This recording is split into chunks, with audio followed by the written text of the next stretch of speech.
चलिए, आज भारतीय वायुसेना की दुनिया में एक गहरी डुबकी लगाते हैं। देखते हैं कि हमारे आसमान के ये रक्षक असल में कितने शक्तिशाली हैं और इनके तरकश में कौन-कौन से तीर हैं। तो सबसे पहला और सबसे बड़ा सवाल यही उठता है कि इंडियन एयरफोर्स यानी आईएएफ दुनिया की बाकी ताकतों के सामने आखिर खड़ी कहाँ है? इसकी पावर का पैमाना क्या है? जवाब है दुनिया की टॉप 5 सबसे शक्तिशाली एयर फोर्सेज में। और हाँ, ये रैंकिंग सिर्फ विमानों की गिनती पर नहीं है, बल्कि इसमें टेक्नोलॉजी, मारक क्षमता और सबसे जरूरी युद्ध का अनुभव सब कुछ शामिल है। और अगर गिनती की बात करें भी तो आंकड़ा है लगभग 2200 से भी ज्यादा एयरक्राफ्ट्स का। अब जरा सोचिए, ये संख्या दुनिया के कई देशों की पूरी एयरफोर्स से भी कहीं ज्यादा है।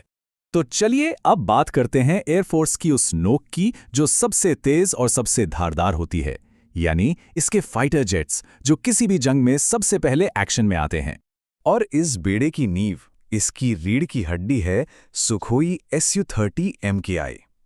इसे ऐसे ही आईएएफ का वर्कहॉर्स नहीं कहा जाता, इसके पीछे एक बहुत बड़ी वजह है। आईएएफ के पास करीब 260 सुखोई हैं। ये सिर्फ एक नंबर नहीं है, इसकी लंबी दूरी तक भारी हथियार ले जाने की क्षमता भारत को अपनी सीमाओं से बहुत दूर तक एक्शन लेने की ताकत देती है।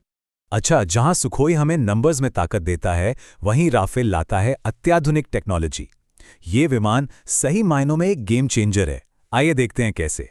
हाँ, गिनती में ये सिर्फ 36 हैं, पर इनकी असली ताकत है इनकी मिसाइलों में। मीटियर जैसी मिसाइलें राफेल को इतनी बढ़त देती हैं कि ये दुश्मन के विमान को तबाह कर सकता है, इससे पहले कि दुश्मन को पता भी चले कि हमला कहां से हुआ है। अब बात करते हैं भारत के आत्मनिर्भर सपने को पंख देने वाले फाइटर की, हमारा अपना HAL का बनाया हुआ तेजस। तेजस पूरी तरह से मेड इन इंडिया है और इसकी लगातार बढ़ती संख्या ये साफ करती है कि भारत अपनी रक्षा जरूरतों के लिए अब किसी और पर निर्भर नहीं रहना चाहता। ये सिर्फ एक विमान नहीं, ये हमारे राष्ट्रीय गौरव का प्रतीक है।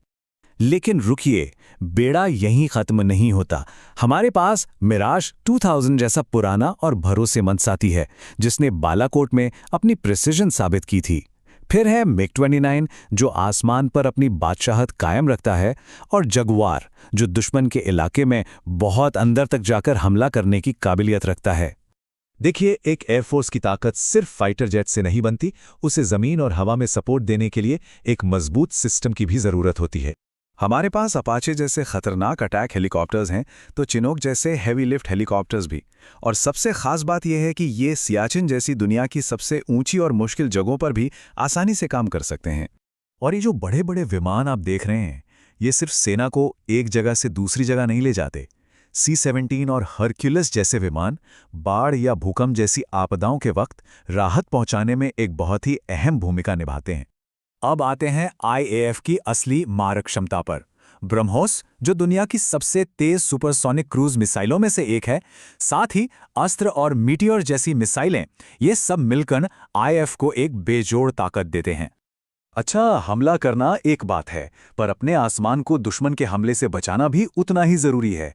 तो चलिए अब देखते हैं कि भारत की ये हाईटेक ढाल आखिर काम कैसे करती है। तो ये एयर डिफेंस सिस्टम होता क्या है?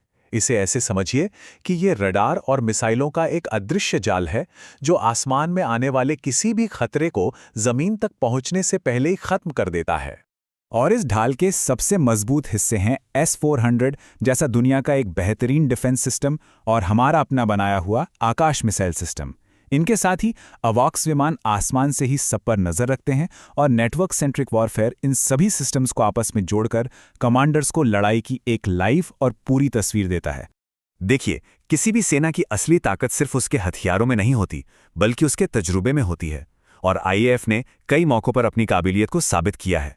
1971 के युद्ध से लेकर 1999 में कारगिल की बर्फीली चोटियों तक और 2019 के बालाकोट एयर स्ट्राइक तक आईएएफ ने बार बार ये दिखाया है कि इसकी ताकत सिर्फ कागजों पर नहीं, बल्कि असली जंग के मैदान पर परखी हुई है।